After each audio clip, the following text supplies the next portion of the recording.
Hello friends, எல்லாருக்கும் வணக்கம். Welcome back to my channel Meena's life style.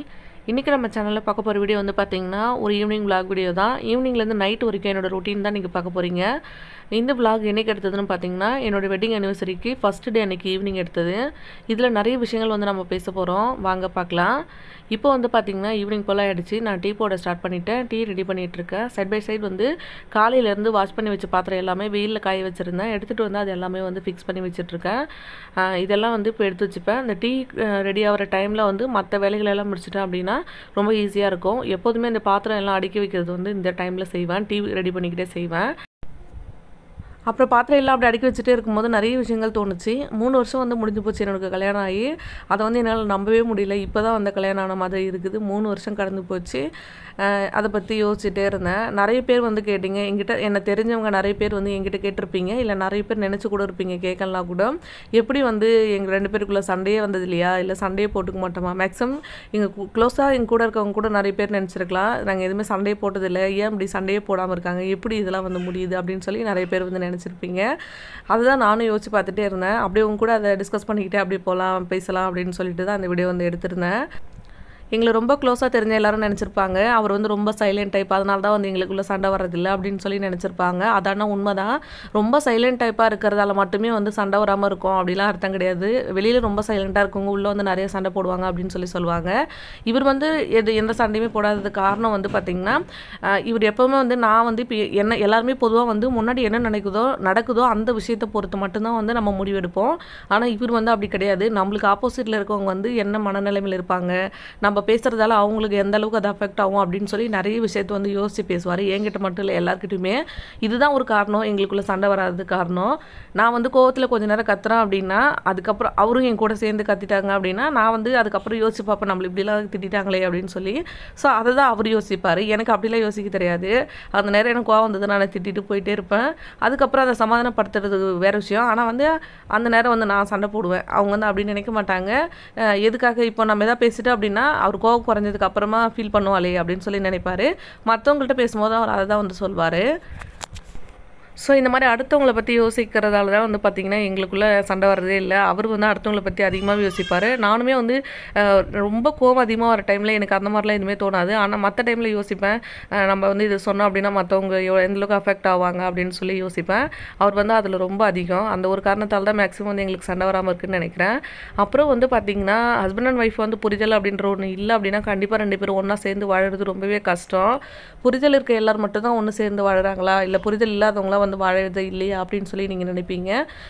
உலகத்தை ஏமாற்றிக்கிட்டு வாழறது அப்படின்றது வேறு விஷயம், நம்மளே ஏமாற்றிட்டு வாழறது அப்படின்றது வேறு விஷயம். அதையும் தாண்டி 2 பேரும் வந்து சாட்டிஸ்ஃபேக்ஷனாக ஒருத்தவங்களுக்கு ஒருத்தர் ரொம்ப நம்பிக்கையோடையும் ரொம்ப வந்து சந்தோஷமாகவும் வாழணும் அப்படின்னா கண்டிப்பாக வந்து புரிதல் அப்படின்ற ஒரு விஷயம் இருந்தே தீரணும். புரிதல் அப்படின்றது இல்லை அப்படின்னா ஒன்று குழந்தைங்களுக்காக அட்ஜஸ்ட் பண்ணி வாழ்வாங்க, இல்லை இந்த சொசைட்டிக்காக அட்ஜஸ்ட் பண்ணி வாழ்வாங்க. இந்த மாதிரி ஏதாவது ஒரு ரீசனுக்காக மட்டுமே அட்ஜஸ்ட் பண்ணி வாழற மாதிரி ஆகிடும். அட்ஜஸ்ட் பண்ணி வாழறது வேறு, நம்மளுக்கு பிடிச்சி வாழறது வேறு. ஒன்றா இருக்க எல்லாருமே வந்து பார்த்திங்கன்னா பிடிச்சி வாழறவங்க அப்படியே கிடையாது, அட்ஜஸ்ட் பண்ணி வாழறவங்களும் இருக்காங்க இல்லையா. ஸோ கொஞ்சம் டாபிக் விட்டு வெளியில் வரேன். இது வந்து பார்த்திங்கன்னா இந்த 2 டம்ளர் வந்து இந்த டீ கடையில் டீ குடிப்பாங்களா அந்த மாதிரியான டம்ளரு எனக்கு ரொம்ப பிடிச்சிருந்தது. அந்த கிளாஸ் டம்ளர் வந்து பார்த்திங்கன்னா நான் கடையிலேருந்து வாங்கிட்டு வந்திருந்தேன். சும்மா வந்து கடையில் டீ குடிக்கிற மாதிரி ஒரு ஃபீலிங். எனக்கு மேக்ஸிமம் அந்த கடையில் டீ குடிக்கிற பழக்கம் இல்லை, நான் டீ கடையில் போய் டீ குடிக்கிறதும் கிடையாது. அந்த மாதிரி ஒரு ஃபீலிங் இருக்குமே அப்படின்றதுக்காக இதை வாங்கிட்டு வந்திருந்தேன். ஆனாலுமே எனக்கு அது ரொம்ப பிடிக்கும் அந்த டம்ளர், அதனால் வந்து வாங்கிட்டு வந்திருக்கேன். இப்போ எனக்காவது தோணும் போது அதில் டீ குடித்தோம் அப்படின்னா ஈவினிங் டைமில் ரொம்ப சூப்பராக இருக்குது, எனக்கு ரொம்ப ஜாலியாக இருக்குது, அதனால் அதை வாங்கிட்டு வந்திருக்கேன். இப்போ வந்து அதில் தான் 2 பேரும் டீ குடிக்க போகிறோம். டீ போட்டாச்சு. அப்புறம் வந்து வெளியில் போயிருந்தேன் கொஞ்சம் நேரத்துக்கு முன்னாடி. எனக்கு வந்து மறுநாள் வந்து வெட்டிங் அனிவர்சரின்னு சொல்லியிருந்தேன்ல, கொஞ்சம் திங்ஸ் எல்லாம் தேவைப்படுது கேக் செய்கிறதுக்கு, அதெல்லாம் வாங்கிட்டு வந்திருந்தேன். என்னென்ன வாங்கிட்டு வந்திருக்கேன் அப்படின்றதையும் காமிக்கிறேன். பெருசாக ஒன்றும் ஷாப்பிங் பண்ணுறதுக்காகலாம் நான் போயிடல. எனக்கு வந்து கேக் செய்கிற திங்ஸ் வாங்குறதுக்காக தான் போயிருந்தேன். அதில் நான் வாங்குறதுக்காக முக்கியமாக போனது வந்து பார்த்திங்கன்னா விப்பிங் க்ரீம் வாங்குறதுக்காக தான் போனேன். இந்த விப்போ ஸ்டார் அப்படின்னு சொல்லி ஒரு விப்பிங் க்ரீம் கிடச்சது, இதுதான் வாங்கிட்டு வந்தேன். ஒரு கேஜ் வந்து பார்த்திங்கன்னா 140 rupees 145 rupees இருந்தது. இது டேஸ்ட் வந்து பார்த்திங்கன்னா ரொம்பவே சூப்பராக இருந்தது. இந்த வாய்ஸ் கொடுக்குறது வந்து பார்த்திங்கன்னா அந்த வீடியோவில் எடுத்து அதாவது அனிவர்சரிலாம் முடிஞ்சதுக்கு அப்புறமா தான் அந்த வாய்ஸ் கொடுக்குறேன். ஸோ அதனால தான் என்னால் இவ்வளோ கரெக்டாக சொல்ல முடியுது. ரொம்பவே டேஸ்ட்டாக இருந்தது, நல்லா இருந்தது. அது வந்து பார்த்திங்கன்னா ஒரு க்ரீம் வாங்கினோம் அப்படின்னா 2லேருந்து 3 கேக் வரைக்கும் செய்யலாம் போல் இருக்குது. நான் பாதி அளவு தான் யூஸ் பண்ணியிருக்கேன். ஒரு கப் அளவு எடுத்தோம் அப்படின்னா ஒரு கேக்குக்கு போதுமான அளவு இருக்குது. அதில் 1 kg அளவு கொடுத்துருக்காங்க. அடுத்ததான் வந்து பார்த்திங்கன்னா டீ எல்லாம் ரெடி ஆகிடுச்சு, ஃபில்டர் பண்ணிவிட்டேன். அதுக்கப்புறம் பக்கத்தில் வந்து பால் இப்போ வந்து பாப்பாக்காக எடுத்து வச்சுருக்கேன். அவளுக்கு பால் வந்து ஆறிட்டு இருக்கட்டும். அவள் வந்து தூங்கிட்டு இருக்கா. எழுந்திரிக்கிறதுக்குள்ளே நான் வந்து டீ குடிச்சு முடிச்சுட்டு அவள் வரும்போது வந்து பால் ஊட்டி விடுறது கரெக்டாக இருக்கும். ஸோ இது கொஞ்சம் கிளாஸ் டம்ளர் அப்படின்றதால எனக்கு கொஞ்சம் பயம். அதனால் வந்து லைட்டாக ஆற்றிட்டு அதுக்கப்புறமா சேர்த்துக்கிறேன். அப்புறம் அந்த கிளாஸ் டம்ளரில் குடிக்கிறதுல ஒரு டிஸ்அட்வான்டேஜ் என்னென்னா வந்து கையில் வந்து வழுக்குது. அப்புறம் இன்னொன்று வந்து பார்த்திங்கன்னா அதிலேருந்து வந்து பால் வந்து ஆற்றி குடிக்க முடியல. அது வந்து ரொம்ப கஷ்டமாக இருக்குது. கீழெல்லாம் வந்து ஊற்றுற மாதிரி இருக்குது. அதனால் ஃபஸ்ட்டே நல்லா ஆற்றிட்டு அதுக்கப்புறமா வந்து டம்ளரில் ஊற்றிக்க போகிறேன். மற்றபடி இதில் சாப்பிட்றது எனக்கு ரொம்ப பிடிச்சிருக்கு. என்றைக்காவது ஒரு நாள் வந்து தோணுச்சு அப்படின்னா சும்மா இதில் வந்து டீ குடிக்கிறேன். ரொம்ப ஜாலியாக இருக்குது. அதுவுமே கடையில் குடிக்கிற ஒரு ஃபீலிங்கோட. அப்படியே வந்து 2 பேருக்கு டீ ஊற்றியாச்சு. அப்படியே டீ குடிச்சிக்கிட்டே வந்து வாங்க பேசலாம். அட்ஜஸ்ட் பண்ணி போகிறேன் அப்படின்றது வேறு, 2 பேரும் வந்து அண்டர்ஸ்டாண்ட் பண்ணி வாழறோம் அப்படின்றது வேறு. அட்ஜஸ்ட் பண்ணி போகிறோம்னு வச்சுக்கோங்களேன், அது வந்து ரொம்ப நாள் வந்து நம்மளால் வந்து கடைபிடிக்க முடியாது. கொஞ்ச நாள் அட்ஜஸ்ட் பண்ணிகிட்டே இருப்போம். அது ஒரு கட்டத்தில் வந்து பார்த்திங்கன்னா நம்மளுக்கு வெறுப்பாயிடும். நம்மளே வந்து அட்ஜஸ்ட் பண்ணி போகிறோமே அப்படின்னு சொல்லி ஒரு வெறுப்பாயிடும். இல்லை வந்து அது ஒரு நாள் வந்து ரொம்ப அதிகமான கோவத்தில் கொண்டு போய் விட்டுரும். அட்ஜஸ்ட் பண்ணி வாழறது வந்து அது வந்து வாழ்க்கையே கிடையாது. 2 பேரும் அண்டர்ஸ்டாண்ட் பண்ணி வாழறது தான் வந்து பார்த்திங்கன்னா ரொம்ப நாள் வந்து சந்தோஷமாக வாழ முடியும். புரிஞ்சுக்கோங்க. கூட இருக்கவங்கள முடிஞ்ச அளவுக்கு வந்து புரிஞ்சுக்க ட்ரை பண்ணுங்கள். ஸோ ஜென்ஸாக இருந்தாலும் சரி, லேடிஸாக இருந்தாலும் சரி, நம்மளுக்கு எந்த அளவுக்கு ஆசை இருக்கோ, நம்மளுக்கு எப்படியெல்லாம் வாழணும்னு ஆசை இருக்கோ, அதே மாதிரி வந்து 2 பேருக்குமே இருக்கும் அப்படின்னு சொல்லி நம்ம வந்து புரிஞ்சுக்கணும். அவங்க லேடிஸ் தானே அப்படின்னு சொல்லி நினைக்கக்கூடாது. 2 பேருமே வந்து விட்டு கொடுத்து இருந்தாங்க அப்படின்னா ரொம்ப நாள் வந்து சந்தோஷமாக இருக்க முடியும். முடிஞ்ச அளவுக்கு என்னுடைய எந்த சுதந்திரத்துலையுமே அவர் தலையிட மாட்டார். நான் வந்து செய்கிற விஷயம் வந்து கரெக்டான விஷயம், நியாயமான விஷயம் அப்படின்னா கண்டிப்பாக வந்து அதுக்கு சப்போர்ட் பண்ணுவாங்க. ஸோ அதனால தான் வந்து பார்த்திங்கன்னா 2 பேருக்கும் வந்து பிரச்சனை வர்றதே கிடையாது. நீங்கள் இந்த யூடியூபை கூட ஒரு உதாரணமாக எடுத்துக்கலாம். யூடியூப் ஸ்டார்ட் பண்ணுறதுக்கு மேபி வந்து நிறைய பேர் ஒத்துக்க மாட்டாங்க. ஃபேஸ் காட்டி வீடியோ பண்ணணும், அப்புறம் வீடியோ எடிட் பண்ணிடுறது, வீடியோ வந்து எடுக்கிறது, இந்த மாதிரி வந்து நிறைய வேலை இருக்குது இதில். ஸோ இதெல்லாம் பண்ணக்கூடாது. சோஷியல் மீடியாவில் வந்து எதுக்காக ஃபேஸ் காட்டணும், இந்த மாதிரிலாம் வந்து யோசிக்காமல் இதுக்கு அலோவ் பண்ணுறாரு பார்த்தீங்களா, அது வந்து என்ன புரிஞ்சுக்கிறது. வீட்டில் இருக்கிறது நான் வீடியோ போடுறேன் அப்படின்னு ஒத்துக்கிட்டேன். சொன்ன உடனே வந்து பார்த்திங்கன்னா அக்செப்ட் பண்ணிக்கிட்டாரு. இன்னும் சொல்ல போனால் அந்த ஐடியா கொடுத்ததே வந்து அவங்க தான். இந்த மாதிரி வந்து மற்றவங்களுக்கு என்ன பிடிச்சிருக்கோ அதையும் வந்து என்கரேஜ் பண்ணணும். எந்த விஷயமே வந்து நம்மளுக்கு ஒரு சுதந்திரம் கிடைக்குது அப்படின்னா அதை நியாயமாக பயன்படுத்திக்கிட்டோம் அப்படின்னா எதுவுமே வந்து தப்பே கிடையாது. நம்ம நியாயமாக வந்துருக்கணும். நம்ம வந்து நம்மளுக்கு கிடைக்கிற சுதந்திரத்தை கரெக்டாக பயன்படுத்திக்கிட்டோம் அப்படின்னா மட்டும்தான் ரொம்ப நாளைக்கு வந்து அதை நம்மளால் வந்து பயன்படுத்திக்க முடியும், யூட்டிலைஸ் பண்ணிக்க முடியும். ஸோ அதனால் உங்களுக்கு சுதந்திரம் கொடுக்குறாங்க அப்படின்னா அதை நல்லபடியாக பயன்படுத்திக்கோங்க. இது வந்து லேடிஸ்க்கு மட்டும் கிடையாது, ஜென்ஸுக்கு 2 பேருக்குமே வந்து சொல்லலாம். 2 பேரும் ஒருத்தருக்கு ஒருத்தர் சுதந்திரமாக விடுறாங்க அப்படின்னா அதை வந்து நம்ம சரியான முறையில் வந்து பயன்படுத்திக்கணும். அப்போது வந்து அது ரொம்ப நாளைக்கு வந்து நம்மளுக்கு கிடைக்கும். ஸோ அவ்வளோதான். ஒருத்தருக்கு ஒருத்தர் வந்து அவங்களுடைய உணர்வுகளுக்கு வந்து மதிப்பு கொடுங்க அப்படின்னு தான் சொல்லுவேன். அப்போ வந்து ரொம்ப நாளைக்கு 2 பேருமே புரிஞ்சு ரொம்பவே சூப்பராக வாழலாம்.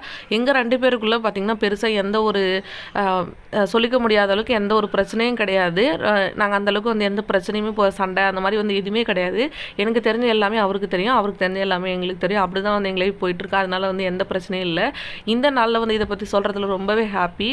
நிறைய பேர் வந்து இதை புரிஞ்சுக்கிட்டு இனிமேல் நல்லா இருப்பீங்க அப்படின்னு நினைக்கிறேன். நீங்களுமே எல்லோரும் ஹாப்பியாக இருக்கணும்னு சொல்லி கடவுளை வேண்டிக்கிறேன். இப்போ நான் காமிச்சிட்டு இருக்க இந்த பூ வந்து பார்த்திங்கன்னா பக்கத்து வீட்டில் வந்து எனக்கு பவானி அம்மான்னு ஒருத்தவங்க இருக்காங்க. அவங்க வந்து அனிவர்சரிக்காக வாங்கிட்டு வந்து கொடுத்தாங்க. கொடுத்து விஷ் பண்ணாங்க. ரொம்பவே சந்தோஷமாக இருந்தது. போன வருஷமே வந்து பூ வாங்கிட்டு வந்து கொடுத்தாங்க. அது உங்கள்கிட்ட நான் காமிக்கவே இல்லை போன வருஷம். இது வந்து ரொம்ப சந்தோஷமாக இருந்தது எனக்கு. அடுத்ததான் வந்து பூ கட்டுற வேலை இருக்குது. அதுக்கு முன்னாடி வந்து சிக்கன் பெப்பர் ஃப்ரை எப்படி பண்ணலான்னு சொல்லி பார்த்துடலாம் வாங்க. ரொம்ப நேரமாக வந்து பேசி மொக்க போட்டுட்டோம் போல். ஸோ வந்து கடை நல்லா சூடாகிடுச்சு. சூடானதுக்கப்புறமா நல்லெண்ணெயில் செஞ்சோம் அப்படின்னா அதோட டேஸ்ட் வந்து ரொம்ப நல்லாயிருக்கும். அதனால் நான் நல்லெண்ணெய் சேர்த்துக்கிறேன். நல்லெண்ணெயில் அடுத்ததாக வந்து பார்த்திங்கன்னா நான் கொஞ்சமாக சோம்பு சேர்த்துக்கிறேன். இந்த மாதிரி நான்வெஜ் செய்யும்போது கடுகு சேர்க்காமல் அதுக்கு மேலே சோம்பு சேர்த்து பொரிச்சதுக்கப்புறமா செஞ்சோம் அப்படின்னா அதோட ஃப்ளேவரும் டேஸ்ட்டும் ரொம்பவே நல்லாயிருக்கும். இப்போ இது வந்து நல்லா பொரிஞ்சு வரட்டும். அப்புறம் வந்து பார்த்திங்கன்னா விப்பிங் க்ரீம் மட்டும் தான் காமிச்சிருந்தேன். வேறு என்ன வாங்கிட்டு வந்தேன்னு பார்த்தீங்கன்னா கொக்கோ பவுடர் அந்த மாதிரி கேக் செய்கிறதுக்கு சம்மந்தமான பொருட்கள் மட்டும் தான் தேவைப்பட்டுச்சு. அது மட்டும் தான் நான் வாங்கிட்டு வந்திருந்தேன். அதனால தான் உங்கள்கிட்ட அதெல்லாம் காமிக்கல. பெருசாக வேறு எதுவும் வந்து பர்ச்சேஸ் பண்ணுறதுக்குலாம் நான் போகல. அடுத்ததாக வந்து நிறைய வெங்காயம் கட் பண்ணி வச்சுருக்கேன், அதை சேர்த்துக்கிறேன். பெரிய சைஸ் வெங்காயம் 2 வெங்காயம் கட் பண்ணி வச்சுருக்கேன், அதை சேர்த்துக்கிறேன். இந்த ரெசிப்பியில் நிறைய வந்து ஆனியன் சேர்த்து செய்யுங்க. அதோட டேஸ்ட் வந்து ரொம்பவே நல்லாயிருக்கும். அப்புறம் வந்து ஆனிவர்சரிக்கு ட்ரெஸ் எல்லாம் எடுக்கலையா அப்படின்னு சொல்லி கேட்டிருப்பீங்க. தீபாவளிக்கே வந்து பார்த்திங்கன்னா நாங்கள் ட்ரெஸ் எடுத்துட்டோம். அவருக்கு வந்து 2 பேண்ட்டு 2 ஷர்ட் எடுத்தேன். பாப்பாவுக்கு வந்து ஒரு 3 ட்ரெஸ் எடுத்தேன். எனக்கு வந்து ஒரு சாரீ எடுத்திருக்கேன். அப்புறம் இப்போ வந்து ட்ரெஸ் வேண்டாம் அப்படின்னு சொல்லி விட்டாச்சு. எதாவது வாங்குற மாதிரி இருந்தால் நாளைக்கு வந்து ஏதாவது வாங்கிக்கலாம் ட்ரெஸ் அப்படின்னு சொல்லி விட்டாச்சு. அப்படி தான் வந்து போச்சு. நான் வந்து கொஞ்சம் வந்து அவருக்கு தேவையான சும்மா ஒரு சின்ன ப்ரெசன்டேஷன் ஒன்று வாங்கியிருந்தேன். பெரிய லெவலில் ஒன்றும் கிடையாது. அது வந்து நெக்ஸ்ட் ஆனிவர்சரி விழாவுக்கு வந்து பாருங்கள், அதில் கண்டிப்பாக உங்களுக்கு காமிக்கிறேன். காமிக்கிறேன். அப்புறம் நான் கேக் ரெடி பண்ணுறதுமே வந்து அந்த விலாகில் ஆட் பண்ணியிருக்கேன். மறக்காம அந்த விலாக் பாருங்கள். கேக் வந்து ரொம்ப டேஸ்ட்டாக சூப்பராக இருந்தது. இப்போ வந்து பார்த்திங்கன்னா இந்த வெங்காயத்து கூடவே கொஞ்சமாக கருவேப்பிலை சேர்த்துட்டு இதையும் நல்லா வதக்கிக்க போகிறேன். கூடவே ஒரே ஒரு பச்சை மிளகாயும் சேர்த்துக்கிறேன். வெங்காயம் வந்து பார்த்திங்கன்னா ஓரளவுக்கு நல்லா வதங்கி வரணும். நல்ல சுருளை வதங்கினதுக்கு அப்புறமா தான் நீங்கள் சிக்கன் சேர்க்கணும். ஒரு 1/4 கிலோ அளவு சிக்கன் எடுத்துகிட்டு நான் அதில் வந்து மஞ்சத்தூள் போட்டு நல்லா வாஷ் பண்ணி எடுத்து வச்சுருக்கேன். இது நல்லா வந்து வேகட்டும், அதாவது வந்து நல்லா வதங்கட்டும். அதுக்கப்புறமா வந்து நம்ம சிக்கன் சேர்த்துக்கலாம். இந்த சிக்கன் பெப்பர் ஃப்ரை வந்து எப்போ பண்ணேன்னு பார்த்தீங்கன்னா இது வந்து முதல் நாள் பண்ணது. இது வந்து நான் வீடியோ எடுத்து வச்சுருந்தேன். அதை வந்து இது கூட சேர்த்து நான் ஆட் பண்ணியிருக்கேன். இன்றைக்கி வந்து இதை நான் செய்யலை. ஸோ அதனால் உங்களுக்கு ஒரு ரெசிபி காமிக்கலாமே அப்படின்றதுக்காக அது எடுத்திருந்தேன். சரி, தனியாக ரெசிப்பியாக போடலான்னு பார்த்தேன். சரி, விலாக்லேயே சேர்த்து ஆட் பண்ணிக்கலாம். இந்த விலாகில் ஏதாவது யூஸ்ஃபுல்லாக உங்களுக்கு காமிக்கணும் இல்லையா அப்படின்னு சொல்லிட்டு இதிலே வந்து நான் ஆட் பண்ணிக்கிட்டேன். அதுக்கப்புறம் இது வந்து நல்லா நான் வதக்கி விட்டுறேன். வதக்கி விட்டதுக்கு அப்புறமா வந்து நான் சிக்கன் சேர்க்க போகிறேன். கொஞ்சம் நேரம் டைம் எடுத்து நல்லா வதக்கிக்கலாம். அப்போ தான் வந்து நல்லாயிருக்கும். நிறைய வெங்காயம் சேர்க்கும் போது தான் வந்து இது நல்லா ஒட்டி வரும் சிக்கனோட. அப்போ வந்து அதோட ஃப்ளேவரும் டேஸ்ட் வந்து ரொம்பவே நல்லாயிருக்கும். தேவையானாலும் கூட உப்பு சேர்த்துக்கிறேன். சேர்த்துட்டு நல்லா வதக்கி விட்டுட்டு அதுக்கப்புறமா உங்களுக்கு நான் காமிக்கிறேன். இப்போ இது வந்து நல்லா வதங்கிடுச்சு. அடுத்ததாக வந்து பார்த்திங்கன்னா நல்லா பூண்டு வந்து தட்டி வச்சுருக்கேன், அதை சேர்த்துக்கிறேன். இஞ்சி பூண்டு விழுது சேர்க்கறத விட இந்த மாதிரி பூண்டு தட்டிட்டு சேர்த்திங்க அப்படின்னா அதோட ஃப்ளேவர் வந்து ரொம்ப நல்லாயிருக்கும். ஒரு ஃப்ரெஷ்ஷான ஒரு மசாலா சேர்த்த ஃபீலிங் இருக்கும். ஸோ அதனால் வந்து ஃப்ரெஷ்ஷாக சேர்த்துக்கோங்க. ஸோ இந்த மாதிரி பர்ஃபெக்டாக வந்து பார்த்திங்கன்னா ஒருத்தருக்கு ஒருத்தர் புரிஞ்சு வந்து ரொம்ப நாள் வளரும் போது தான் வந்து பார்த்திங்கன்னா அந்த லைஃபே வந்து ஒரு ஃபில் ஆன மாதிரி இருக்கும். அப்போது தான் வந்து பார்த்திங்கன்னா நம்மளுக்குமே ஒரு சாட்டிஸ்ஃபேக்ஷன் இருக்கும். கண்டிப்பாக ஒருத்தருக்கு ஒருத்தர் வந்து புரிஞ்சுக்க ட்ரை பண்ணுங்கள். ஒருத்தருக்கு ஒருத்தர் வந்து விட்டு கொடுத்து வாழ பழகிக்கோங்க. அப்போ தான் வந்து பார்த்திங்கன்னா லைஃப் நல்லாயிருக்கும். ஸோ ஒரு நல்ல லைஃப் பார்ட்னர் மட்டும் கிடச்சிட்டா போதும். நம்ம வந்து பேச்சுலர் லைஃப் எப்படி என்ஜாய் பண்ணி வாழணுமோ அதே மாதிரி இருக்கிற மீதி நாளும் வந்து பார்த்திங்கன்னா நம்மளால் நல்லா என்ஜாய் பண்ணி நம்மளோட லைஃப்பை வாழ முடியும். அதுக்கு வந்து ஒரு பர்ஃபெக்டான லைஃப் பார்ட்னர் தான் இருக்கணும். ஒருத்தருக்கு ஒருத்தர் வந்து புரிஞ்சுக்கிட்டு 2 பேருமே அட்ஜஸ்ட் பண்ணியோ 2 பேரும் புரிஞ்சுக்கிட்டு வாழ ஆரம்பிச்சிட்டோம் அப்படின்னா அவங்களுமே லைஃப்பில் இருக்க மீதி நாள் வந்து ரொம்ப சந்தோஷமாக இருப்பாங்க. நம்மளுமே சந்தோஷமாக இருக்கலாம். ஒருத்தருக்கு ஒருத்தர் வந்து புரிஞ்சிக்காமல் ஒருத்தருக்கு ஒரு சண்டை போட்டுட்டு இருந்தோம் அப்படின்னா 2 பேரோட லைஃபுமே வந்து பார்த்திங்கன்னா ஸ்பாயில் ஆகிடும். புரிஞ்சுக்க ட்ரை பண்ணுங்கள், அதுதான் வந்து பெஸ்ட்டு. அடுத்ததாக வந்து பார்த்திங்கன்னா நான் வாஷ் பண்ணி வச்சுருக்க சிக்கன் சேர்த்துக்கிறேன். சேர்த்துட்டு தேவையான உப்பு சேர்த்து இந்த சிக்கன்லேருந்து தண்ணி வரும் இல்லையா, அந்த தண்ணியிலே நல்லா ரோஸ்ட் ஆகி வரணும். அந்தளவுக்கு வந்து நல்லா ரோஸ்ட் பண்ணிக்கணும். அதுதான் வந்து இது ரொம்ப முக்கியம். தண்ணி எதுவுமே சேர்க்கக்கூடாது.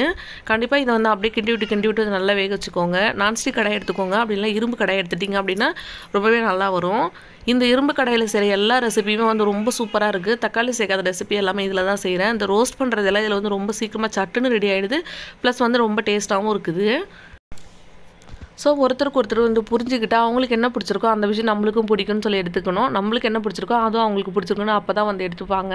ஸோ அவருக்கு பிடிச்ச எல்லா விஷயமும் வந்து எனக்கும் ஓகே பிடிச்சிருக்கு அப்படின்னு சொல்லி நான் எடுத்துப்பேன். அப்போ நீங்கள் நினைப்பீங்க மற்றவங்களுக்கு பிடிக்காத நம்ம பிடிக்கிறத நம்மளுக்கு ஏன் பிடிக்கணும் நம்ம எடுத்துக்கணும் அப்படின்னு நினைப்பீங்க.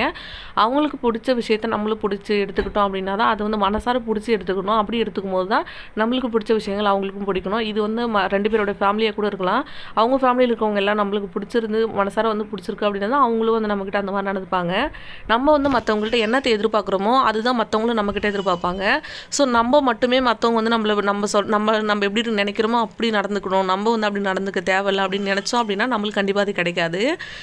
நம்ம ஒருத்தவங்கள்ட்ட என்ன எதிர்பார்க்குறோமோ மற்றவங்களும் நம்மக்கிட்ட அதை தான் எதிர்பார்ப்பாங்க. நம்ம அன்பாக பேசும்போது அன்பாக இருக்கும்போது மற்றவங்களும் நம்மக்கிட்ட வந்து அன்பாகவே நடந்துப்பாங்க.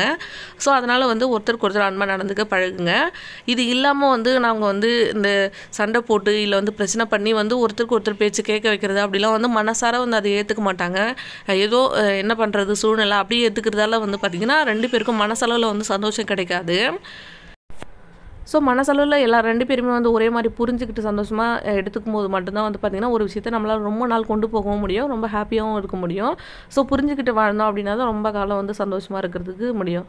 இப்போ வந்து பார்த்திங்கன்னா சிக்கன் ஓரளவுக்கு நல்லா வதங்கிடுச்சு. இப்போ வந்து நான் கொஞ்சமாக பெப்பர் சேர்த்துக்கிறேன். நல்லா ஃப்ரெஷ்ஷான பெப்பர் வந்து நுணுக்கி அதில் சேர்த்துருக்கேன். அடுத்ததாக கொஞ்சமாக ஒரு கைப்பிடி அளவு மல்லியும் புதினாவும் நான் அரைச்சி வச்சுருக்கேன். அதை வந்து இது கூட சேர்த்துக்கிறேன். இந்த க்ரீன் பெப்பர் சிக்கன் மாதிரி நான் பண்ணியிருக்கேன். இது வந்து ரொம்ப டேஸ்ட்டாக இருந்தது, ரொம்ப நல்லா இருந்தது. நீங்கள் இது மாதிரி சிக்கன் ஃப்ரை பண்ணிவிட்டு சாம்பார் சாதத்தை கூட சேர்த்து சாப்பிட்லாம், ரொம்பவே நல்லாயிருக்கும். நான் வந்து சிக்கன் குழம்பும் இந்த சிக்கன் பெப்பர் ஃப்ரை 2மே பண்ணியிருந்தேன் ஒரு நாள் ரைஸ் கூட, ரொம்ப நல்லா இருந்தது. கண்டிப்பாக இந்த ரெசிபி ஒரு ட்ரை பண்ணி பாருங்கள், உங்களுக்குமே ரொம்ப பிடிக்கும். நான் தேவையான அளவு உப்பெல்லாம் சேர்த்துட்டேன். அவ்வளோதான், சிக்கன் வந்து சூப்பராக ரோஸ்ட் ஆகிடுச்சு. இந்த வீடியோ வந்து இதோட கம்ப்ளீட் பண்ணிக்கிறேன். இன்னொரு இன்ட்ரெஸ்டிங்கான வீடியோவில் பார்க்குறேன். அது வரைக்கும் தேங்க்யூ, பாய். நம்ம சேனல் பிடிச்சிருந்து அப்படின்னா சப்ஸ்கிரைப் பண்ண மறந்துடாதீங்க. பக்கத்தில் இருக்க பெல் ஐக்கன் கிளிக் பண்ணுங்கள். நம்ம வீடியோவுக்கு ஒரு லைக் கொடுங்க. தேங்க்யூ, தேங்க்ஸ் ஃபார் வாட்சிங் ஃப்ரெண்ட்ஸ், பாய்.